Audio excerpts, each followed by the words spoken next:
la fermeture des remontées mécaniques, pour moi, ça a vraiment montré la résilience de la destination montagne. Toutes les stations village pendant les vacances de Noël ou les vacances de février avaient des taux de remplissage qui étaient quand même très bons. Et plein d'autres activités ont réussi à germer autour du ski alpin. Il y a eu un énorme boom sur le ski de randonnée, qui était il y avait déjà tous les ingrédients qui étaient réunis pour pouvoir faire grossir la pratique, mais là, ça a été vraiment l'explosion.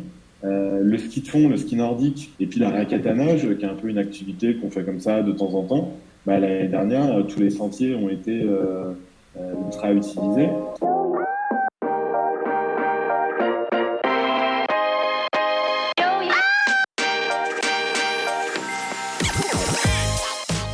Bonjour et bienvenue parmi les Digital Doers, votre podcast source d'inspiration pour les acteurs de l'innovation. Ce programme est coproduit avec Comexposium pour l'événement incontournable qu'est le One-to-One Retail e-commerce de Monaco. Je suis Cyril Duplessis, acteur du changement dans le digital depuis plus de 20 ans. Je donne ici la parole aux personnalités de notre écosystème en France, qu'ils soient prestataires, annonceurs, marques, retailers ou pure players. Ils sont des acteurs engagés dans leur business et l'innovation fait partie de leur quotidien. Source intarissable d'inspiration, je vous propose une conversation dynamique et sincère pour vous donner accès à leur retour d'expérience, leur vision et leur analyse sur les tendances et les perspectives marché.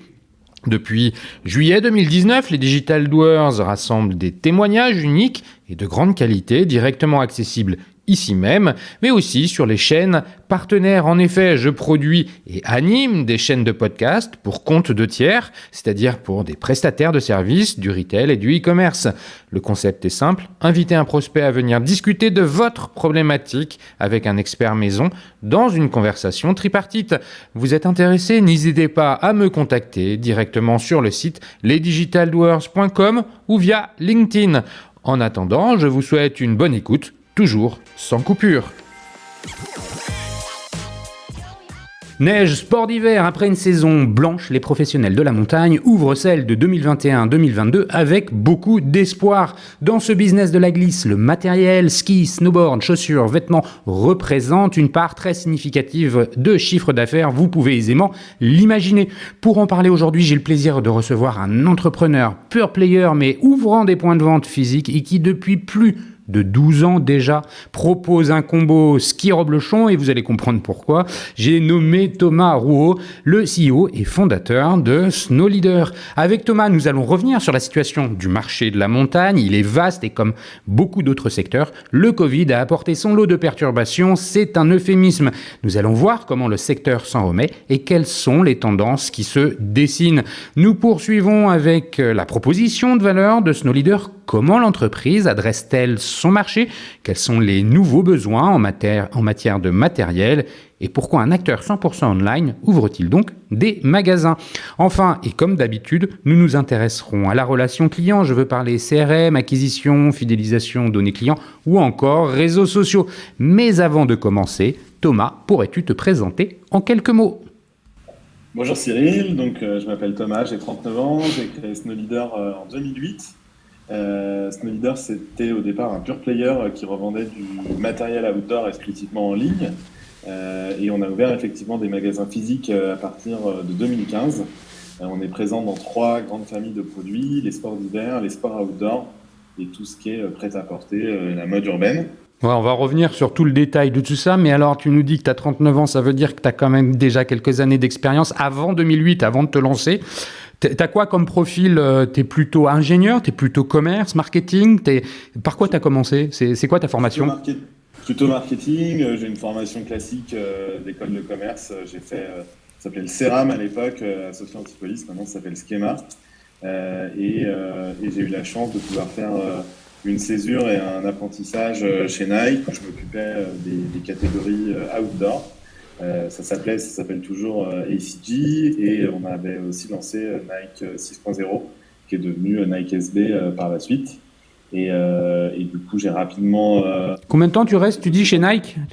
J'ai bossé en cumulé entre la césure, l'apprentissage, un peu moins de 4 ans. Mhm. Et dans la foulée, du coup, j'ai créé SnowLeader. Je ne suis pas resté salarié très très longtemps. Bah, explique-nous pourquoi, comment en fait tu as été amené à créer SnowLeader finalement relativement jeune. Tu devais avoir entre 25 et 30 ans si mes calculs sont pas trop Ouais, mauvais. j'avais 24 ans. 24 ans, ouais. En fait, je suis parti de Paris parce que, à force de passer du temps dans les Alpes et à Annecy, la vie parisienne ne me convenait plus. J'ai eu différents CDD côté français, côté suisse, et sans forcément m'épanouir. Et du coup, j'ai rencontré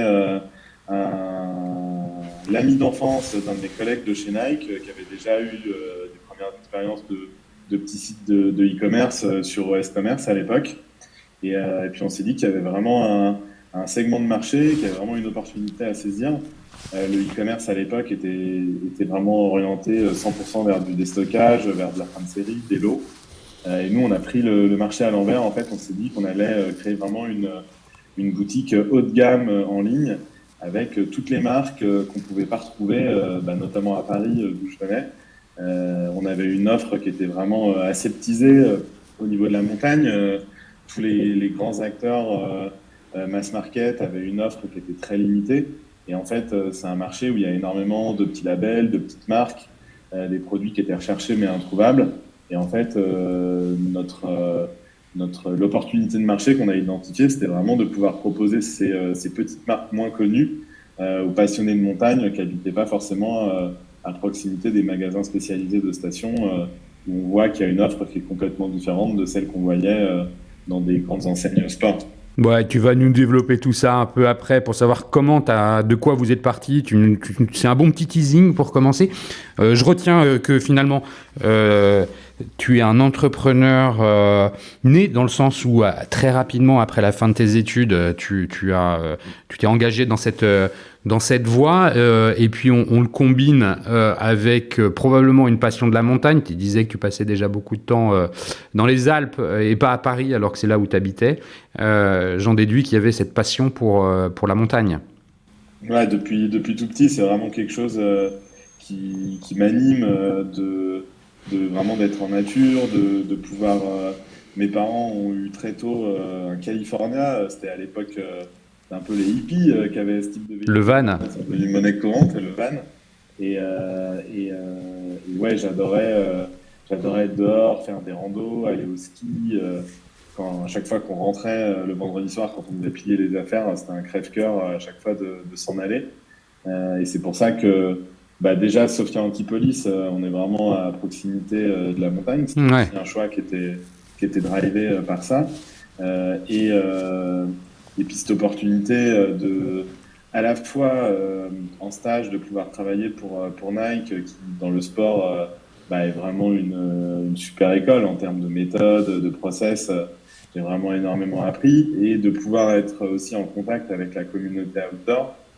C'était vraiment un super mix pour pouvoir combiner à la fois la connaissance du milieu dans lequel je voulais évoluer et puis d'avoir ce savoir-faire, cette expertise que Nike développait d'un point de vue marketing. Très clair. Je le disais en intro, on va tout de suite l'expliquer avant qu'on aille sur le marché. Je parlais d'un combo ski-reblochon parce que SnowLeader se définit comme une reblochon compagnie. Tu peux nous en dire deux mots? Juste le clin d'œil. Le clin d'œil, il est vraiment depuis l'origine du site. En fait, quand on cherchait un nom, vérifier que le nom de domaine était disponible avec mon associé de l'époque qui était du Grand Bornand, on voulait vraiment avoir une promesse vis-à-vis de nos fournisseurs qui était de ne pas avoir un discours prix parce que pour aller chercher les marques premium, vraiment qu'on respecte les prix publics, sinon les marques n'allaient pas nous faire confiance. Et on savait que pour se faire connaître, il fallait quand même qu'on offre un petit plus, il fallait qu'on se démarque. Et en étant basé au Grand Bornand, on s'est dit, voilà, on va offrir un petit bout de notre vallée aux clients. Ça leur permettra de voir aussi que on est vraiment basé au cœur des Alpes, qu'on est vraiment des pratiquants, des connaisseurs du produit. Et on s'est décidé à offrir un reblochon fermier dès que les commandes font plus de 150 euros. Et on a fait ça pendant quasiment 8 ans en ligne. On a dû arrêter dès que notre business export a commencé à décoller. On avait des temps de transit qui devenaient trop importants. Donc on a décidé d'arrêter les reblochons en ligne, mais qui sont toujours présents dans nos boutiques physiques avec des caves à fromage dans lesquels nos clients vont récupérer leurs reblochons. Mais on a gardé ce système vraiment de cadeaux un peu original qu'on offre dès 150 euros. Et aujourd'hui, on l'anime avec... on offre du miel qu'on fabrique dans les ruches qui sont installées. Tu vas revenir sur tout ça. Tu vas revenir sur tout ça, surtout dans la troisième partie, parce que c'est une façon d'animer votre communauté et c'est bien de ça dont il s'agit quand je parle de la relation client. Merci pour ces explications sur le reblochon et c'est vrai que je connaissais l'histoire bien sûr, mais je préférais t'entendre la raconter. C'est une singularité qui est véritablement attachée à Snow Leader et à mon avis les clients apprécient beaucoup.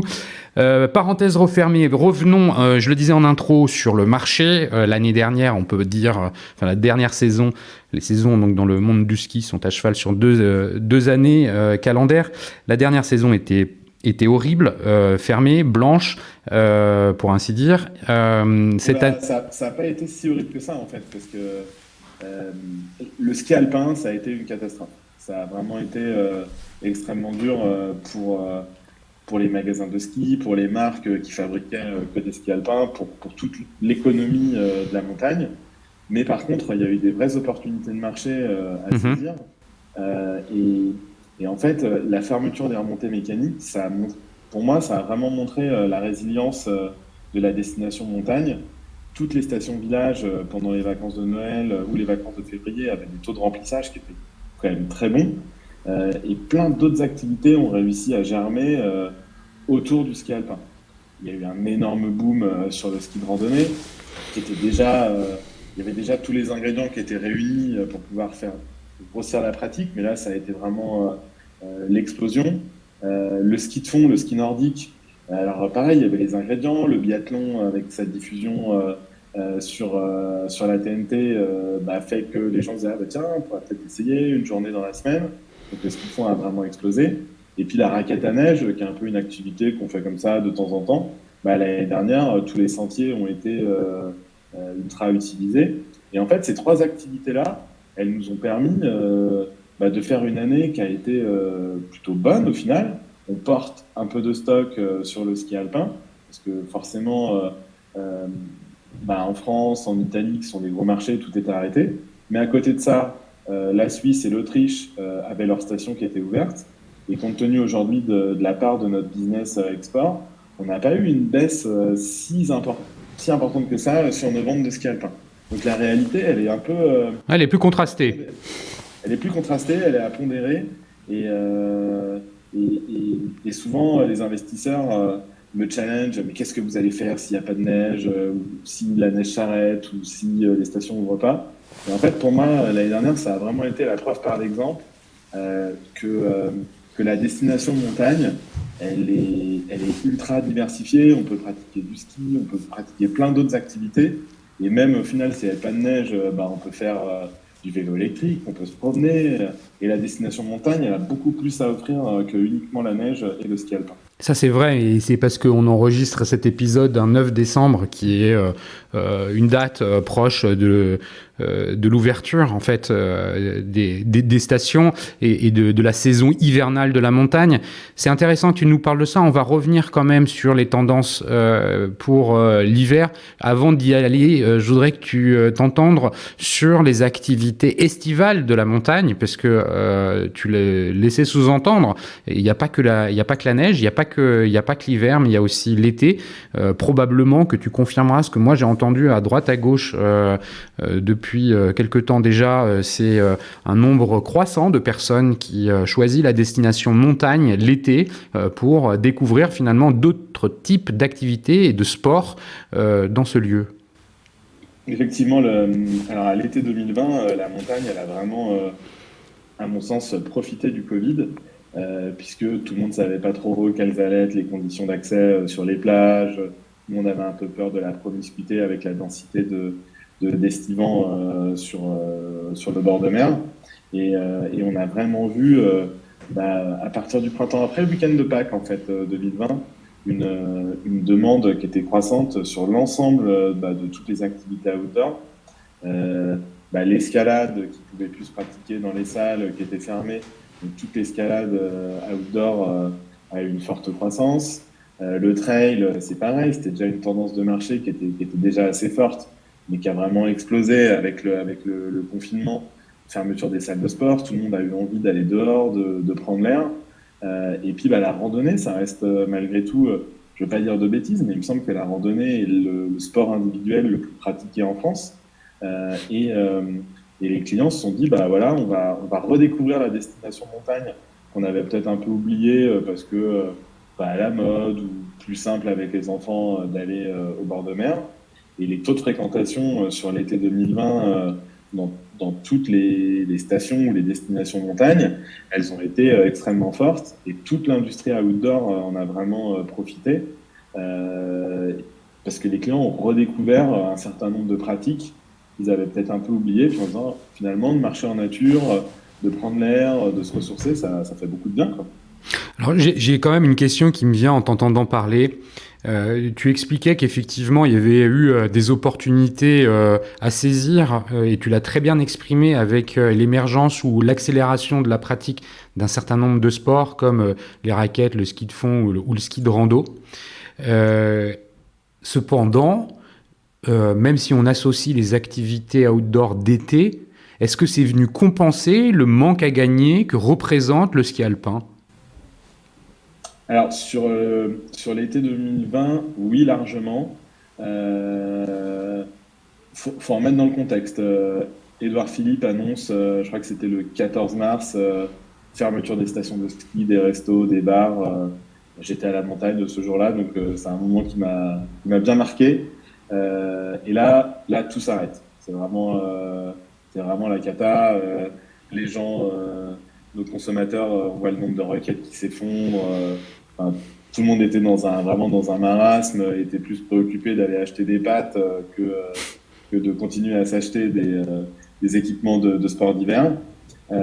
Et le redémarrage qu'on a eu, comme je te le disais, à partir de Pâques, là, ça a vraiment été un redémarrage extrêmement fort, certainement encouragé par les économies que nos consommateurs avaient pu faire en allant moins au resto, tout ce qu'on a entendu de cette épargne que les Français avaient accumulée. Et on a vraiment ressenti un redémarrage extrêmement fort sur l'été. Vraiment, je ne peux pas te donner une activité plus qu'une autre qui a été plus favorisée par nos clients. Et c'est vraiment tous les produits d'outdoor, la tente par exemple, vu que les refuges étaient fermés, tout ce qui est produit lié au bivouac, les réchauds, les sacs de couchage, on a vraiment vu une explosion de la demande. Et au final, si on regarde sur notre exercice, la croissance de chiffre d'affaires générée sur ces périodes, elle a vraiment compensé la perte de chiffre d'affaires qu'on a eue en mars-avril sur le ski alpin. Ok, parce que c'est une question qui me paraît importante d'être posée, puisque l'équipement pour faire du ski alpin est autrement plus fort. Il y a plus de matériel que pour aller faire de la rando ou une bonne paire de chaussures, même si on rajoute le bivouac, ne compense peut-être pas l'achat de combinaisons, de casques, de ski, de chaussures pour l'ensemble d'une famille. J'ai quand même un autre point que je voudrais soulever, qui est celui de la fréquentation, et de l'utilisation étrangère. Tu as parlé du fait que Snow Leader vendait cross-border, donc à l'étranger, et tu vas nous dire d'ailleurs quelle est la part de ton chiffre d'affaires là-dedans. La question qui me vient, c'est est-ce que l'augmentation de la fréquentation par les Français de la destination montagne est venu compenser l'absence de touristes britanniques, par exemple, qui représentent une cohorte importante de skieurs en France? Alors, les réalités sont différentes entre le retail et le online. On a une boutique à Chamonix qui vit, on va dire, à 80% avec des touristes étrangers. Et Et eux, clairement, ils ont disparu cet hiver, l'été 2020, et même cet été, la fréquentation, elle était en forte baisse. Donc là, on a eu une baisse de chiffre d'affaires et de fréquentation qui a été significative. Et en plus, c'est une clientèle avec un très fort pouvoir d'achat, qui, qui ont des paniers moyens qui sont ultra élevés. Et l'augmentation de la fréquentation des clients français n'a pas compensé la baisse de panier moyen et de pouvoir d'achat les consommateurs suédois ou britanniques à Cham représentent. Sur le e-com, au final, alors UK a été un cas très particulier puisque en plus de subir le contingentement des Britanniques sur leur île, on a dû gérer le Brexit avec des consignes de l'administration fiscale qui ont été données, je crois, le 11 décembre de mémoire. Donc, pour ne pas avoir de coupure de service, ça a été vraiment un gros rush pour toutes les équipes techniques. Mais bon, au final, les clients britanniques, ils sont restés chez eux. Ils ont moins pratiqué de ski alpin, c'est certain. Mais par contre, ils ont aussi redécouvert leur environnement. Ils ont quand même des régions. Alors, c'est pas la montagne comme nous on l'entend, mais en tout cas, ils ont redécouvert une pratique outdoor chez eux. Et notre offre, qui est à la fois en produits outdoor et en produits de sport d'hiver, nous a permis de compenser la baisse de chiffre d'affaires du ski alpin. On a vendu des portes bébés, on a vendu des chaussures de trek, des chaussures de trail. Et au final, ça s'est plutôt bien équilibré. Avec un panier moyen qui a diminué. Tu le mentionnais, effectivement, quand on vend une paire de skis, le panier moyen, il a tendance à tracter assez fort.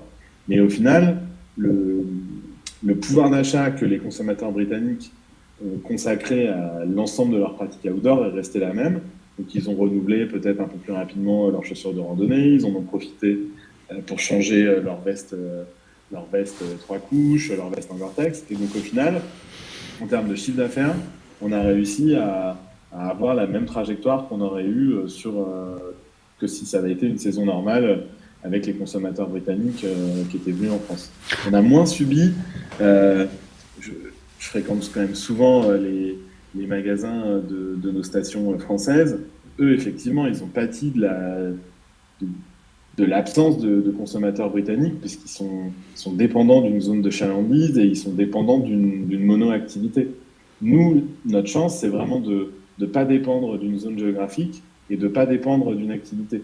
On vend beaucoup de produits outdoor pendant l'hiver, on vend un peu moins de ski pendant l'été, mais notre offre outdoor, elle est vraiment présente toute l'année et on avait anticipé au niveau de nos équipes achats pour se dire, ok, on avait un peu anticipé le coup sur la fermeture des stations de ski. On sentait le truc, on avait anticipé du stock sur le ski de rando, on avait anticipé du stock sur les raquettes. Et on avait aussi anticipé sur les produits outdoor en se disant, de toute façon, c'est des produits qui ont une durée d'écoulement qui est assez longue. Donc, prenons le risque, on va voir ce que ça donne. Et on avait anticipé pour avoir du stock et répondre à la demande si jamais ça devait arriver.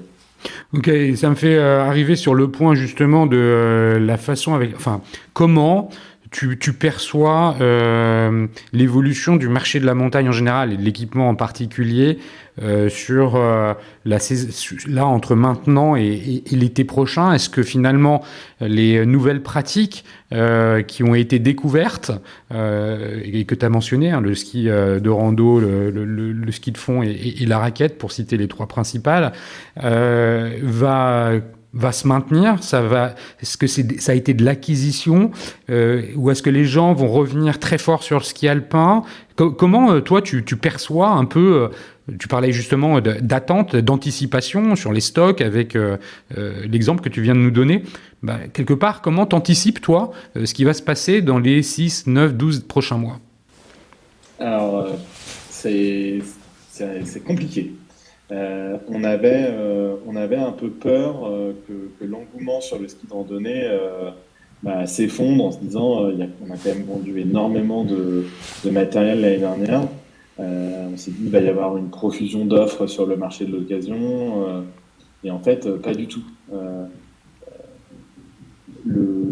La fermeture des stations de ski alpin en France, ça a vraiment été un catalyseur pour découvrir ces nouvelles pratiques. Et en fait, ce qu'on se rend compte, alors on est au tout début de la saison, c'est dur de tirer des constats maintenant, mais en tout cas, sur toute l'avant-saison, ce qu'on voit, c'est que la rando est toujours en croissance. Elle recoupe les chiffres de l'année dernière en générant un peu de croissance. Donc ça veut dire qu'il y a quand même une demande qui est assez soutenue. Parce que, en fait, nos clients, ils ont adoré pratiquer le ski de rando dans des stations qui étaient plus sauvages. Ils ont pris vraiment du plaisir à pratiquer ces nouvelles activités. Le ski de fond, pareil. À Annecy, maintenant, sur les pistes de ski de fond qui sont à proximité d'Annecy, le soir, on voit des frontales. Ça a vraiment permis aux consommateurs de redécouvrir ces pratiques, d'y prendre goût et de les ancrer vraiment dans leur panel d'activités qu'ils peuvent pratiquer le soir, le week-end. Sur le ski alpin, clairement, on sent que nos consommateurs, ils ont faim. Ils ont faim parce que ils se sont fait virer de station le 15 mars, Manu Militari, et le consommateur français, ils ont envie de revivre leur semaine au ski parce que, au-delà de l'activité, la semaine au ski, c'est souvent des groupes de copains, ça peut être des groupes de cousins, enfin, il y a quelque chose de festif et puis qui va au-delà de la simple pratique sportive. Et on sent qu'il y a vraiment un appétit pour la destination. Ce qui m'inquiète un peu, c'est la façon, au final, dont les stations, elles traitent ces nouvelles pratiques. Parce que pour pratiquer le ski de randonnée, il faut des pistes balisées, il faut pas mélanger les flux entre les gens qui descendent et les gens qui montent. Pour faire du ski de fond, il faut des pistes entretenues. Et les grandes stations, elles ont eu tendance à s'ultra spécialiser dans le ski alpin, à installer des appareils qui avaient des débits pharaoniques, à construire des pistes qui étaient des boulevards. Et je pense qu'elles ont besoin de se moderniser et d'entendre que le ski alpin est un élément très important. Les clients viennent en station pour pratiquer du ski alpin, mais peut-être qu'ils vont revenir dans une station l'année suivante parce qu'ils auront pu pratiquer d'autres activités et que le terrain de pratique était cool. Et sur l'été, c'est encore plus vrai, parce que entre ce que les consommateurs attendent et l'offre des stations, il y a un monde... Qu'est-ce que les consommateurs attendent justement là, sur l'été ? Le consommateur, l'été, ce qu'il attend, c'est Aujourd'hui, tu as quand même beaucoup de stations qui ferment les remontées entre midi et 2, par exemple. Quand tu fais du VTT à la montagne, si tu as réservé un resto pour casser la croûte à midi et demi, tu t'attends pas à rester planté parce que les remontées mécaniques à midi, c'est rideau. Si c'était ça l'hiver, ce serait l'insurrection dans les stations. Le consommateur, il attend d'avoir des remontées qui soient ouvertes 7 jours sur 7. Il attend d'avoir des sentiers qui soient balisés et facilement accessibles. En termes d'hébergement aussi, il attend à avoir l'hiver, on peut se contenter peut-être d'un espace un peu plus réduit et puis de ne pas avoir d'extérieur. L'été, on a envie d'aller faire un barbecue, on a envie d'être dehors, de traîner un peu le soir, un peu plus tard, même s'il fait frais en station. Et on voit que la France, elle est un peu en retard par rapport à d'autres pays où aujourd'hui, en Scandinavie ou même en Autriche, il y a plein de barbecues publics en fait. Dès qu'on arrive sur une aire de pique-nique, on peut faire ses grillades. Dans les stations françaises, on sent que c'est un peu moins avancé. Et l'ultra spécialisation dans le ski alpin, elle s'est faite un peu au détriment de se dire la montagne peut vivre à l'année. Un exemple tout con, c'est l'automne et une des plus belles saisons à la montagne. On voit que des destinations comme le Canada le traitent super bien, l'été indien, les couleurs dans les forêts. Trouve un hôtel ouvert pendant les vacances de la Toussaint en montagne. Faut se lever de bonne heure pour le trouver. Et puis, si tu as envie d'aller manger au resto, je vais pas citer de nom de station pour pas me faire des nuits, mais il y a plein de stations de ski où il n'y a pas un resto d'ouvert pendant les vacances de la Toussaint. Alors qu'on a vu cette année que justement les consommateurs avaient besoin de souffler et de prendre un petit break pendant le mois d'octobre. Et la montagne, elle ne traite pas du tout cette saison. Alors que c'est un terrain de jeu fantastique pour les clients qui adorent pratiquer les activités outdoor. Ouais, donc ce que je retiens dans ce que tu dis, c'est que finalement, les bouleversements liés au Covid ont permis l'éclosion et la croissance de pratiques sportives existantes, mais qui ont été révélées aux yeux des consommateurs, et ils se les sont appropriés, et il semblerait que ça soit pas un effet de mode, mais que ça s'inscrive dans la durée. Pardon. Et puis, donc ça va venir s'additionner à une pratique du ski alpin, et j'entends également qu'il y a un besoin d'adaptation de finalement l'ensemble des infrastructures en station, que ce soit à la fois pour pouvoir faire la place à différents types de pratiques sportives, et aussi sur des sujets plus d'organisation, d'hébergement, de restauration, d'hôtellerie, avoir des propositions alléchantes tout au long de l'année, et pas uniquement performantes durant la saison d'hiver, hein. C'est un peu ce que tu dis. Ouais, il y a vraiment besoin d'un changement d'état d'esprit, à se dire, aujourd'hui, la plupart des sociopros en montagne, en France, hein, parce que c'est pas, encore une fois, la réalité est différente à l'étranger et même en Europe proche, les sociopros, ils jouent leur saison sur 4 mois. Aujourd'hui, c'est ultra risqué de faire ça avec les aléas climatiques, le Covid, on l'a vu. Et il faut vraiment se dire que la montagne, c'est un terrain de jeu, et que la neige, c'est magnifique, mais que il y a plein d'autres moments dans la saison où c'est aussi magnifique. Et au final, le consommateur, il devance un peu la proposition, les offres que peuvent créer les stations. Quand je dis les stations, c'est à la fois les remontées mécaniques, c'est les hôteliers, les offices du tourisme. L'ensemble des acteurs, quoi. Et l'ensemble des acteurs. Et quand tu vois, par exemple, l'augmentation, on en parlait tout à l'heure, des ventes de vannes, tous les parkings sur... je me souviens plus comment elle s'appelle, l'application Park Fortnite. Tu vois le nombre de téléchargements et l'explosion des ventes, la location avec des boîtes comme Black Sheep ou ce type d'acteurs. En fait, les consommateurs, ils recherchent des lieux pour pouvoir pratiquer l'ensemble des activités outdoor. Et aujourd'hui, à mon sens, dans la raquette sur qu'est-ce qu'on leur propose, quelle est l'offre qui est en face, quoi. Bon, écoute, merci pour cette analyse, cette vision, ces commentaires sur le marché. Je crois que tu as bien campé la situation. C'est très clair. Je pense que c'est clair aussi pour les auditeurs. Tu as commencé à en parler en introduction quand tu t'es présenté sur la création de Snow Leader, qui est une entreprise qui existe déjà depuis donc plus de 12 ans. Tu as parlé de cette Roblochon compagnie, et puis finalement cette démarche un peu singulière pour pouvoir exister et se différencier de la concurrence.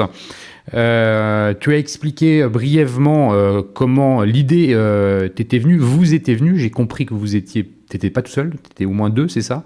Non? Exactement. Ouais.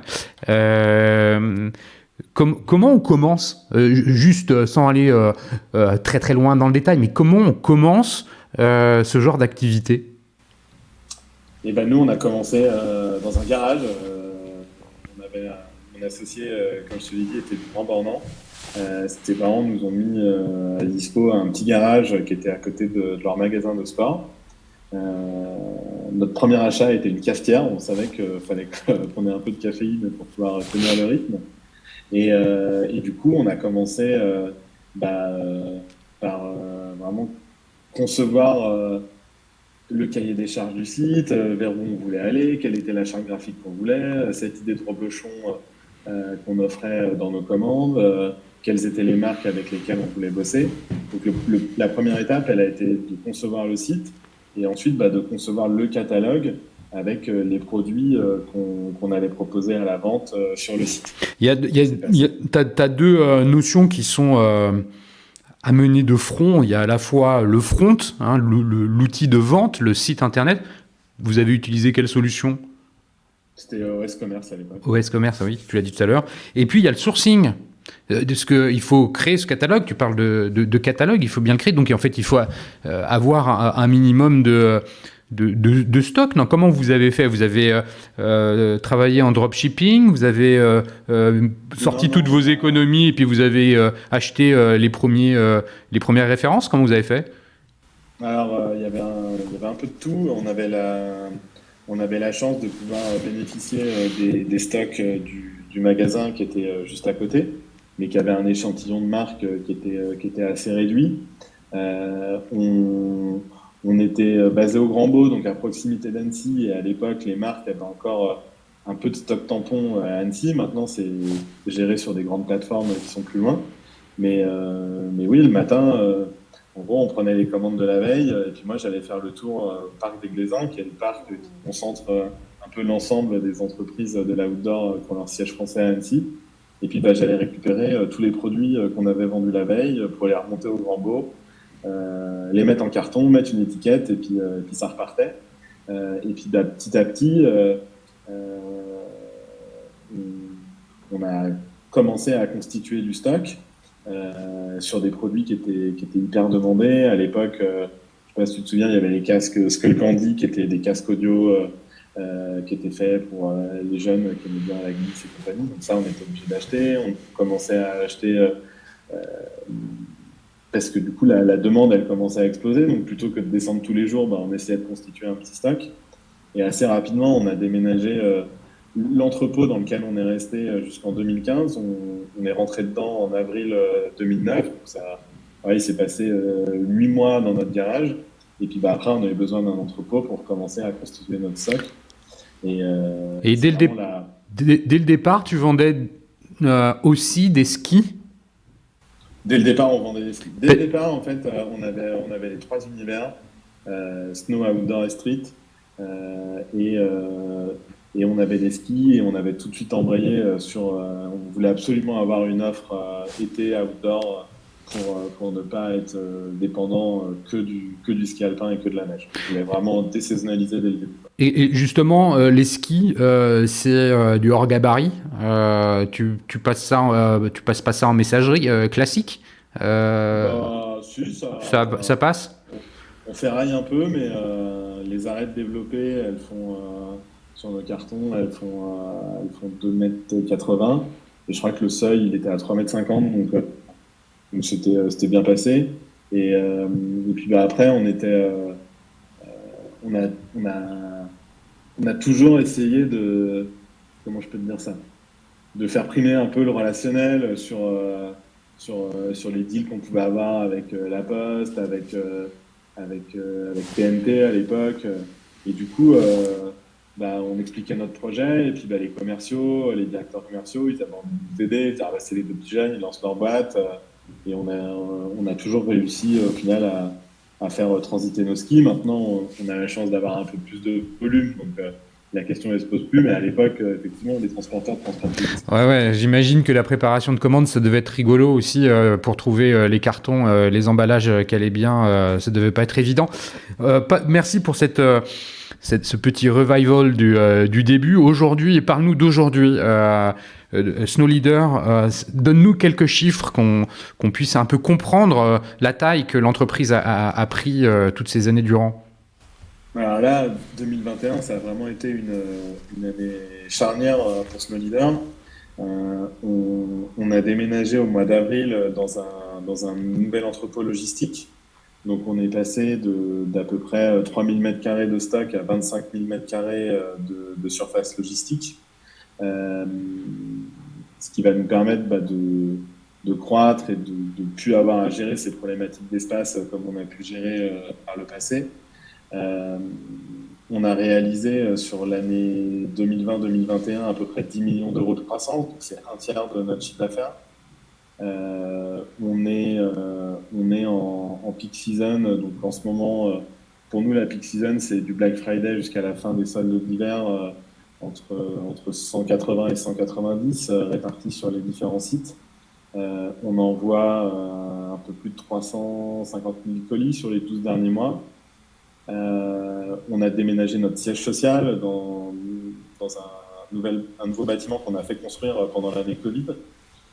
Toujours à Annecy. Toujours à Annecy. On a déménagé le 18 novembre, donc tu vois, c'est tout frais. On est présent dans 7 pays, on est traduit dans 5 langues, on fait plus de 52% de notre chiffre d'affaires à l'export. qu'est-ce que je peux te donner? C'est déjà pas mal. C'est déjà pas mal. Tout ce que tu me dis. 350 000 expéditions, c'est ça, sur le dernier exercice. Ouais. 52% des ventes à l'international. On parlait tout à l'heure du UK. Tu confirmes que c'est le premier marché en dehors de la France pour toi? Non, mais je te dirai pas lequel c'est, mais c'est pas le UK. C'est pas le UK, ok. Mais un gros marché, c'est un gros marché. Ouais, vous êtes présent au UK, en Allemagne, dans le Dash, j'imagine, hein, donc avec l'Autriche et la Suisse, Italie et Espagne, c'est ça? Exactement, ouais. Okay. Et la Belgique. Et la Belgique. Vous avez un entrepôt qui a été dont la taille a été multipliée quasiment par 5 ou 6, non même plus, 6 ou 7. C'est parce que avant vous étiez en train d'exploser les murs et que vous prévoyez une croissance. En fait, vous avez anticipé une croissance pour pouvoir rester longtemps, ou c'est quoi la raison? Ou alors vous aviez outsourcé une partie de la logistique? Pourquoi passer? Enfin, c'est énorme, le gap entre 3500 mètres carrés et 25 000, il est très sensible. Ouais, en fait, on poussait les murs depuis plusieurs années. On avait des entrepôts soupapes un peu à droite à gauche. Et il fallait vraiment qu'on se dote d'un entrepôt qui était à l'échelle de nos ambitions. On a réalisé une troisième levée de fonds en janvier 2020 avec un objectif de chiffre d'affaires à un peu plus de 100 millions d'euros à horizon 5 ans. Et de déménager la logistique, on est devenu expert parce qu'on l'a fait 3 ou 4 fois déjà. Et on a eu l'opportunité d'acheter une ancienne usine de fabrication d'engins de chantier. Alors la première fois que je suis rentré dedans, je me suis dit oula, c'est quand même immense. Et puis à force de tourner les fichiers Excel dans tous les sens et puis de se dire quels sont les risques, quelles sont les opportunités aussi d'avoir cette surface, on s'est dit on se lance dans le projet. Et puis de toute façon dans tout projet logistique, tu as des effets de seuil. En fait, tu sais que si tu te dotes de l'outil qui est adapté pile le moment où tu emménages, tu sais que dans 2 ans, quand tu es dans une trajectoire de croissance, tu vas avoir un problème. Donc on s'est dit, là, on est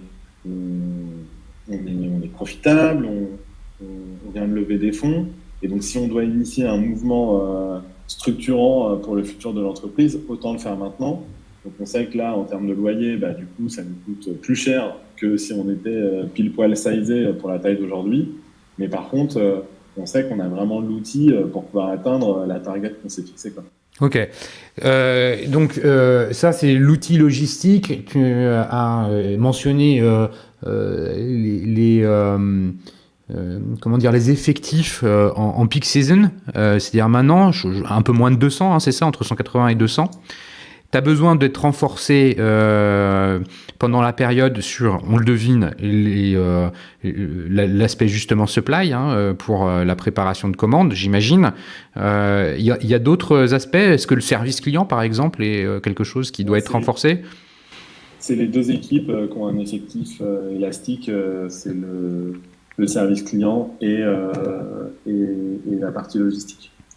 Et on a essayé un peu toutes les formules. On va dire que sur le service client, notre croissance, elle nous permet de pérenniser, on va dire 70% des postes à durée déterminée qu'on crée pendant l'hiver. En logistique, c'est impossible parce que on a recours à de l'intérim. On s'y est refusé pendant. Ça fait que 3 ans qu'on a recours à des intérimaires l'hiver. Parce que moi, je trouvais que c'était quand même pas très... socialement, j'étais pas très à l'aise avec ce type de pratique. Mais le Black Friday ayant pris une part si importante dans notre chiffre d'affaires annuel sur un temps qui est extrêmement court, on est obligé d'avoir recours à des intérimaires parce que sinon on n'arrive pas à tenir la cadence. C'est un peu là une réalité qui est partagée par beaucoup d'acteurs économiques de la montagne. L'hiver, beaucoup recrutent on appelle ça des saisonniers, on peut appeler ça des intérimaires, on peut appeler ce qu'on veut, mais enfin le côté précaire est lié aussi à la densité d'activité sur un temps qui est plus réduit. Parle-nous un peu des canaux de vente. On a beaucoup parlé du online, et peut-être qu'on y reviendra encore. Vous avez ouvert des magasins. Aujourd'hui, combien il y a de points de vente? Pourquoi vous les avez ouverts? Et y a-t-il un projet d'accélération dans ce sens-là? Alors, aujourd'hui, on a 3 points de vente d'ouvert. On a fait le virage en 2015. En fait, le virage, on l'a effectué pour 2 raisons. La première, le e-commerce en 2015, dans notre secteur d'activité, déplafonné aux alentours des 8-9% de part de marché. Donc, c'était l'euphorie sur le e-com, mais il y avait quand même 90% du business qui se faisait en physique. Et en fait, assez tôt, on avait développé un petit showroom dans notre entrepôt qui était à l'époque dans la plaine d'Alex. Donc, pour les connaisseurs, c'est la route qui monte à la Clusaz et au Vent-Bordant depuis Annecy. Et on avait un chiffre d'affaires au mètre carré qui était juste incroyable dans ce petit point de vente, parce que vendredi soir ou le samedi, tous nos clients qui passaient, des fois, ils n'avaient rien à acheter, mais ils venaient juste nous faire un petit coucou en nous déposant. Parce que du coup, comme on offre des reblochons, nos clients ils s'arrêtaient pour nous offrir un produit de leur région, de l'agneau, du fromage, du vin. Enfin bref, on a fait des apéros fameux. Et du coup, quand on a déménagé dans notre nouvel entrepôt dans lequel on est parti cette année, la communauté de communes qui nous a vendu le terrain refusait qu'on ait un showroom. Ils ne voulaient pas avoir de clients dans la zone, de clients particuliers. Genre. Donc en fait, le jour où on a eu l'accord de prêt pour construire le bâtiment, on est parti en ville avec mon associé et puis on a acheté un magasin. Parce que du coup, on s'est dit, là, faut vraiment qu'on trouve une solution. On ne va pas laisser nos clients comme ça sans solution. Et je m'en souviens bien, on était en réunion de pool bancaire en centre-ville à Annecy. Et puis du coup, on avait eu l'accord, on était tout contents. Et puis on est allé voir un agent immobilier, on a dit voilà, on va être à tel endroit, on cherche telle surface. Et c'est comme ça que le magasin d'Annecy a ouvert ses portes en septembre 2015. Assez rapidement, déjà c'était un apprentissage. On changeait de logiciel, et c'est pas qu'au sens imagé que je dis ça, parce que du coup, il a fallu aussi se doter d'un outil de caisse, synchroniser nos stocks entre le magasin et le e-com, développer le click and collect. Enfin, on a vraiment dû faire un saut technologique important. Et une fois qu'on a appris, le magasin d'Annecy, il était assez novateur, puisque on n'a pas toute l'offre en magasin, parce que le magasin il est en centre-ville, il est donc assez petit, et du coup il a fallu que nos clients ils comprennent comment ça fonctionnait, les ordinateurs qui sont installés, faire sa commande avec un vendeur qui les guide dans leur choix technique. Et dès que la boutique elle a atteint l'équilibre économique, on s'est mis en recherche de nouveaux points qui étaient capables d'accueillir une boutique. Donc on regardait Lyon, on regardait Paris, et de manière assez... on a eu une opportunité d'ouvrir à Chamonix. Alors on ne l'avait pas mis forcément dans les tablettes, et on s'est dit Cham, c'est cool.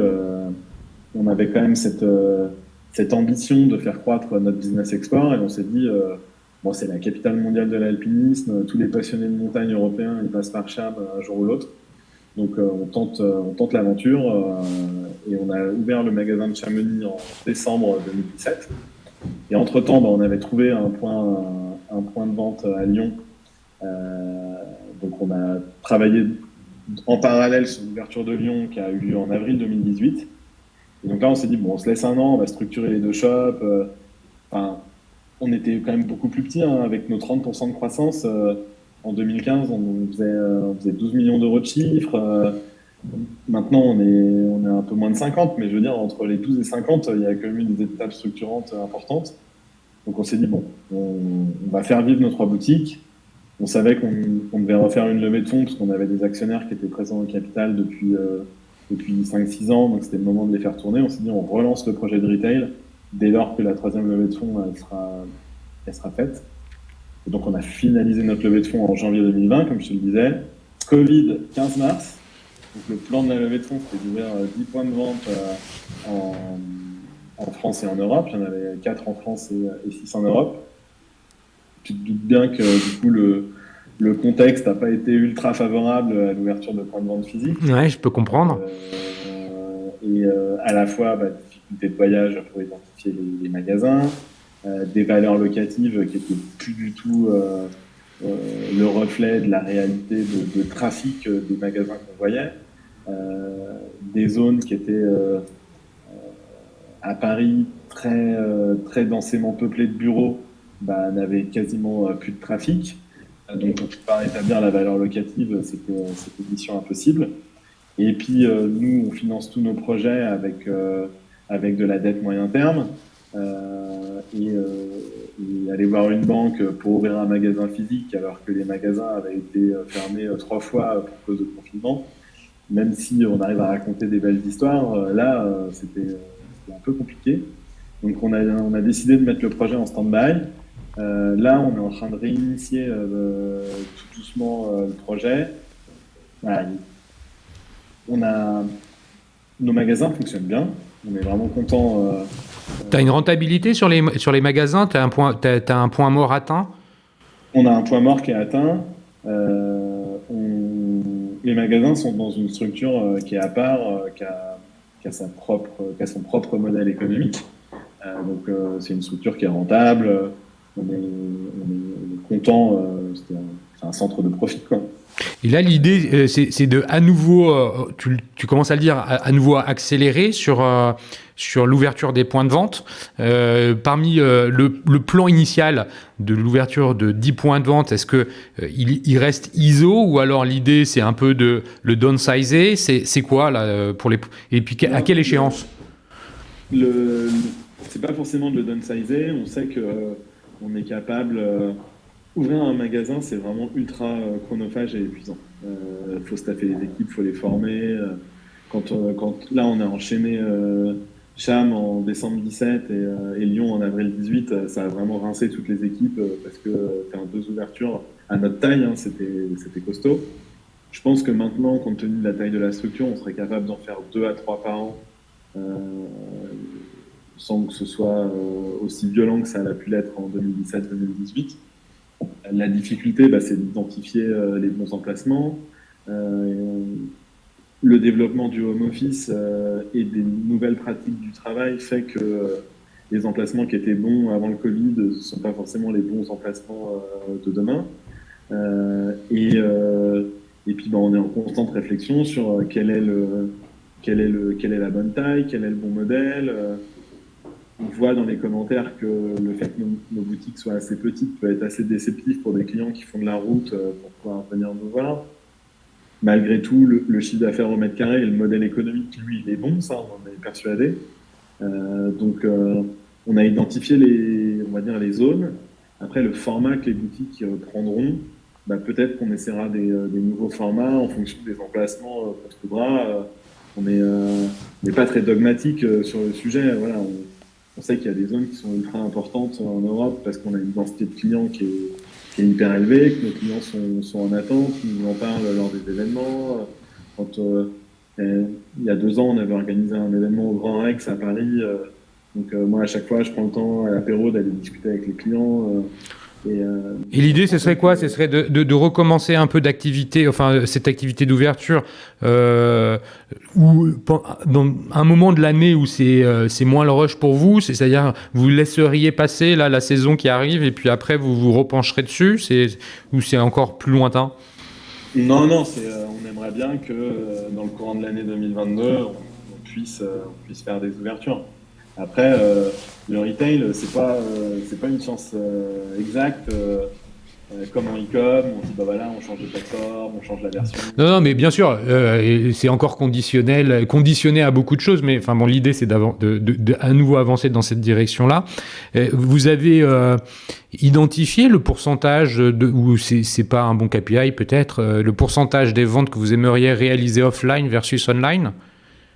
Non, ça c'est pas un truc qui nous anime parce que notre croissance online elle est importante et ce qui nous anime c'est plus de se dire on a des bassins de consommateurs où on voit dans notre CRM que ces bassins concentrent vraiment une part de business qui est importante. Et donc pour consolider ce chiffre d'affaires, on veut apporter une proposition de service additionnelle qu'on ne peut offrir qu'en magasin physique. Et on veut aller sur ces zones de chalandise pour avoir une interface avec nos clients qui soit physique et plus que web ou téléphone. Ou tu remets de l'humain au milieu de l'expérience d'achat. Je pense qu'il y en a beaucoup qui cautionnent ce genre de propos.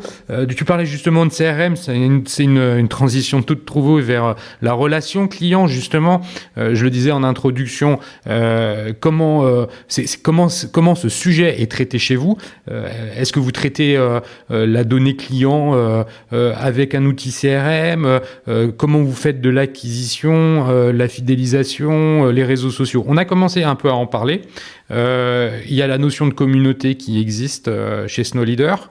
Raconte-nous un peu comment ces sujets-là sont traités aujourd'hui. Alors, aujourd'hui, le sujet, il est vraiment traité un peu à tous les étages. On s'est doté de Salesforce en 2015 avec une première brique qui était Sales Cloud, qui du coup aujourd'hui administre l'ensemble de notre service client. Donc on opère en interne 100% de notre service client en 5 langues, comme je te le disais tout à l'heure. Donc Salesforce est l'outil qui consolide tout le ticketing, que ce soit sur de l'administratif, du produit, toutes les questions qu'on peut avoir, que ce soit par mail, par téléphone, par chat, par WhatsApp, etc. Et là, on essaie vraiment de mettre les moyens. On a créé une équipe qui est vraiment spécialisée sur les conseils produits. Avant, c'était les achats qui s'en occupaient. Je trouvais qu'on était un peu en train de prendre du retard. Donc, on a vraiment créé une équipe de conseillers produits qu'on forme avec l'aide de nos fournisseurs, qu'on envoie sur le terrain, qui vraiment ont du temps pour pouvoir essayer nos 20-80. En fait, c'est tout con, mais on est revendeur de tentes, comme je te disais tout à l'heure, et on avait souvent des questions sur le montage. Et puis, les achats, ils ne pouvaient pas essayer toutes les tentes du marché, et puis même celles qu'on vendait le plus, ils ne savaient pas exactement où il fallait mettre les arceaux et compagnie. Donc j'ai dit, bon, tant pis, on en sort du stock, on les monte, on va voir. Il faut qu'on puisse vraiment renseigner nos clients et leur dire quelle est la réalité de l'utilisation de la tente. Et c'est un peu ce qui a initié la création de cette équipe. Donc voilà, on rajoute un peu de l'humain dans notre CRM pour pouvoir apporter la bonne réponse et y être toujours en avance par rapport à des acteurs généralistes qui vendent un nombre de produits qui est réduit. Nous, on travaille avec 450 marques. On vend des produits pour aller ramasser des champignons ou pour aller faire l'Everest. Alors en amont, parce que là en fait on est, j'imagine, soit juste avant la décision d'achat, c'est-à-dire tu as besoin de porter du conseil pour rassurer, donc tu es dans une démarche de réassurance, ou tu es après-vente parce que le client a reçu son produit, il a besoin de conseils pour le monter, pour l'utiliser ou pour le comprendre. En amont de tout ça, il y a de l'acquisition, il y a de la notoriété, il y a les réseaux sociaux. Quelles sont les stratégies que vous mettez en place par rapport à tout ça? Notre stratégie d'acquisition, elle dépend de la maturité qu'on peut avoir sur un marché. Sur le marché français, qui est notre marché historique, notre premier marché, on va vraiment piloter entre le taux de repeat business qu'on veut générer, le taux de rétention des clients qu'on peut avoir. On vend des biens d'investissement, donc on sait que quelqu'un qui va acheter une paire de skis, on va être capable de lui vendre d'autres produits complémentaires. Mais à part sur nos gros clients passionnés, c'est rare qu'on achète plus de 2 paires de skis par an, en tout cas pour un même utilisateur. Une famille peut en acheter plusieurs, mais quelqu'un qui achète un set de skis de rando, il ne va pas en acheter 3 par an. Des investissements structurants. Donc on essaye vraiment d'avoir des personnae et de construire un peu des scénarios types en fonction du profil d'acheteur, du moment auquel ils achètent dans l'année. On sait que sur les vacances de février, on ne va pas avoir le même consommateur qu'on peut avoir au mois de novembre. Au mois de novembre, on va vraiment toucher les morts de faim de la neige qui, dès que les canons ont tourné à Valto, ça va être les premiers à aller faire un tour de rando. En février, on va toucher une clientèle plus familiale qui va pratiquer le ski comme une activité un peu plus ludique et moins sportive qu'on peut l'avoir. Donc on a vraiment des personnalités types et des scénarios différents en fonction du consommateur qu'on vise et en fonction du moment de l'année. Avant les départs en vacances scolaires d'été, on sait qu'on a pas mal de clientèle un peu plus jeune qui va acheter une tente pas chère pour pouvoir aller se faire des vacances au camping. Donc voilà, on a établi vraiment une liste de personnalités avec des scénarios différents en fonction du moment dans la saison. La communauté Snow Leader, t'en parlais tout à l'heure, elle a vraiment pris forme aussi avec l'ouverture des points de vente physiques, puisqu'avant on n'entretenait qu'une relation virtuelle avec nos clients. Et quand on a fait l'inauguration des boutiques, on a été ultra surpris de l'engouement. Les clients sont venus voir, c'est cool, on peut vous rencontrer, c'est sympa. Et du coup, ça, on l'a décliné sur de l'événementiel après, dans nos boutiques. Donc, on essaye d'avoir à peu près entre 1 et 2 à 3 activations par mois par point de vente pour organiser des courses, pour organiser des diffusions de films, des rencontres avec des athlètes. Et on l'a aussi dupliqué avec un événement qu'on organise l'hiver à Valto, qui s'appelle le Snow Leader Mountain Test, qui est un test des produits de l'année d'après. Donc on fait tester fin avril les skis et les snowboards de l'hiver d'après. Et la dernière édition qui a eu lieu, donc c'était en 2019, on a réuni quand même un peu plus de 1200 clients qui se sont déplacés à Valto. Donc ils viennent de nuit, ils arrivent le vendredi soir. Nos clients VIP sont logés à l'Altapura, qui est un des plus beaux hôtels de station, vraiment magnifique. Nos autres clients sont au centre UCPA, qui est privatisé pour Snow Leader pour l'occasion. Et tout le monde se rencontre, les marques, nos acheteurs, le service client. Une grande partie de l'équipe Snow Leader est présente sur l'événement. Et je trouve ça, moi, à chaque fois, ça m'émerveille de voir les clients qui viennent le dernier week-end d'avril, à Valto, qui est quand même pas la station la plus accessible, et ils sont là pour tester le matos. Le soir, ils déposent des avis, ils participent à toutes les sorties qu'on organise, et du coup, on leur fait vivre une expérience qui est unique. Moi, je me souviens quand j'étais chez Nike, j'ai un pote qui m'a invité au test professionnel de ski. Je suis arrivé, il y avait toutes les marques qui étaient là, je pouvais essayer tous les skis que je voyais que sur des magazines. Les représentants, ils étaient en train de me régler les fixations aux pieds, je pouvais essayer des skis que j'avais vraiment toujours rêvé de skier.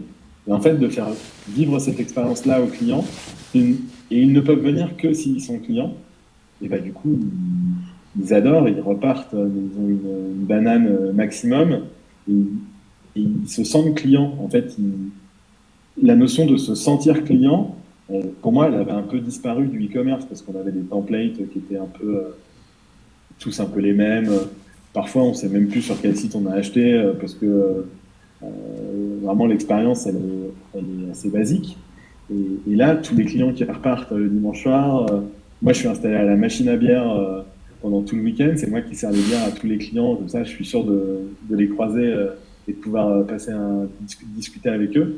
Et du coup, tout le monde est ravi de cet événement et les clients, ils veulent racheter parce qu'ils veulent participer à cet événement.